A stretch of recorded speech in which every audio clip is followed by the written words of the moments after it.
Leli uthi njalo nje nxa ngisenza i-live ku-TikTok ngihlala ngithola umbuzo ofanayo abantu abaningi bambuza indaba nxa ngivuka ekseni ichukela lami liphezulu nxa besenza abakuthi fasting blood sugars elami libonakala liphezulu yindaba.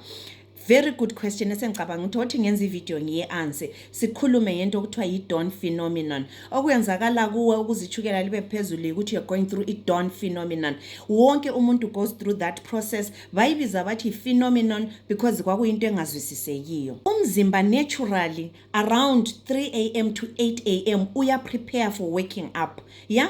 Kulama hormones njenge growth hormone, i-cortisol hormone, i-glucagon, i-adrenaline aba released at that time to prepare us for the day. Remember nxa sesiyalala o-cortisol, adrenaline bayayehla phansi, bayehlelani phansi, bonke labo insulin rightfully kumele bayehle. Ngenxa yokuthi sesiyalala angidingi energy leyano flight and fight. Remember i-cortisol prepare for ukugijima, fighting or flighting. In case kube le problem kumele ulwe kumbe kumele ugijime. Angithi but sesiyembedeni sesiyalala akusadingeki lokho ayayehla. Kukhwela i-hormone njenge-melatonin. I-melatonin iyasincedisa ukuthi silale, iya-relaxa umzimba ulale. Ukwenzela kodwa nxa sokuchaya abo 3-4 umzimba uyalungiselela for waking up ngokurelease ama-hormones lawo. I-glucagon iyasincedisa ukuthi i-release ichukela elibanjwe yi-liver into glucose ukwenzela ukuthi i-glucose le ingene ku-bloodstream. Remember nxa ulele you are fasting.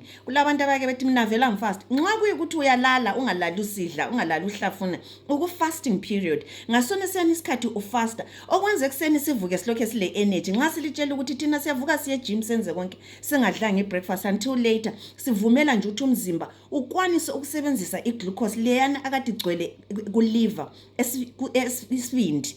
Isibindi siyabamba i-glucose enengi ngoba ngesikhathi sisidla izolo silokhe sifaka i-glucose asiyisebenzisanga yonke, enye ibanjwe ngama-fat cells, enye ibanjwe yi-liver. Ekseni nxa ilanga selisiya phuma umzimba urelease i-glucagon, i-glucagon iya-release i-glucose liyana umzimba uyayisebenzisa. Kukuncedisa ukuthi ungabi le non-alcoholic fatty liver ezahlala kuphela ibambile. I-liver yakhe ihlezi ibambile kuphela, i-extra glucose ibambile ayi-release. Allow it to release it and use it.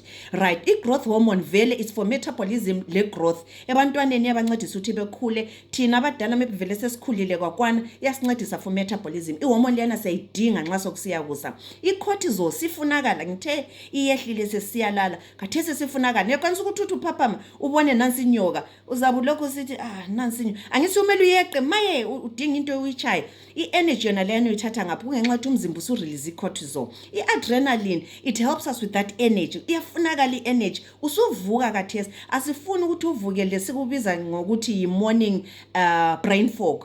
Uphongo basilakisho khona sokusile. Okusenza sokusile siziyelule sithini. Ama-hormones to prepare us for that day asekhona. Yonke i-process yona le ibiza kuthiwa yi-Dawn phenomenon. Umzimba ngumtshini omuhle kakhulu. Nxa ngithi umzimba uyazelapha uyazilungisela yonke into. Kuphela asiwuvumeleni during fasting. Uyazibona izinto ezenzakalayo ngesikhathi sifasta. What more ungasinikeza more time for that fasting? Kuhle kunengi okwenzakalayo. This is how the body was designed. Into ekhona ukuthi ngesikhathi ku-release ama-hormones lawa i-glucose iba released into the bloodstream. So nxa ungu-type 1 diabetic ule problem ye-insulin, i-pancreas yakho ayikwazi uku-release i-insulin kuhle.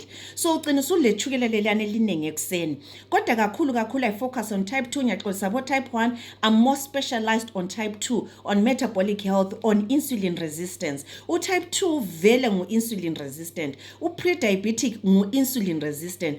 U-insulin resistance ngumuntu othi engayekela ukulungisa uzagcine ngu-type 2 diabetes kumbe gula amanye ama-metabolic health conditions afanana labo hypertension, labo non-alcoholic fatty liver. Ngihlala ngixoxa ngakho lokho. So ngalesi isikhathi usulethukela elinengi eliphume ku-liver ngesikhathi yonke into le isenzakala. Now wena u-insulin resistance ule insulin enengi kodwa ama-cells avalekile. Sithini u-insulin resistant, ama-cells awayithathi i-glucose liyana.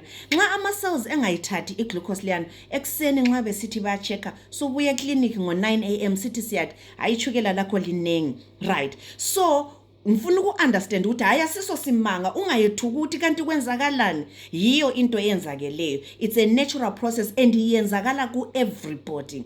Abanye abantu abangela problem ye-insulin resistant bavuka ngelesena sikhathi ichukela li-right, not ukuthi kuba kwenzakalanga, umzimba ukwanisile uku-regulator i-insulin yalungisa ichukela leliyana. So wena nguyini ongakwenza slowly ukuthi ulungise into le. I-insulin resistance asoyizuyilungise overnight, kodwa qalisa ukufunda ukuthi ngiyenzani. Yikho lapho kubuya izinto esikhuluma ngazo everyday ukuthi dlana i-last meal yakho at least ibe 2 to 3 hours before you go to bed. Ungathi uqeda ukudla ngo 8 o'clock, 8:30 susiyalala, uhamba uthwele isitshwala sonke mbama rice wonke emzimbeni, kuyaphambanisa. Vele i-dawn phenomenon izoyenzakala lawe vele ulechukele eliningi uhamba ulithwele emzimbeni. Zincedisa ukuthi udle early before you go to bed, uvumele umzimba usebenze kuhle. 2, ama-exercises owayenzayo lana during the day, konke lokhuyana esikwenzayo esikufundisayo ngoku-reverse i-insulin resistance. Unga-check amanye ama-videos ami ngoba ngaqasa ukukhuluma ngakho futhi la i-video izaba too long. Please check those.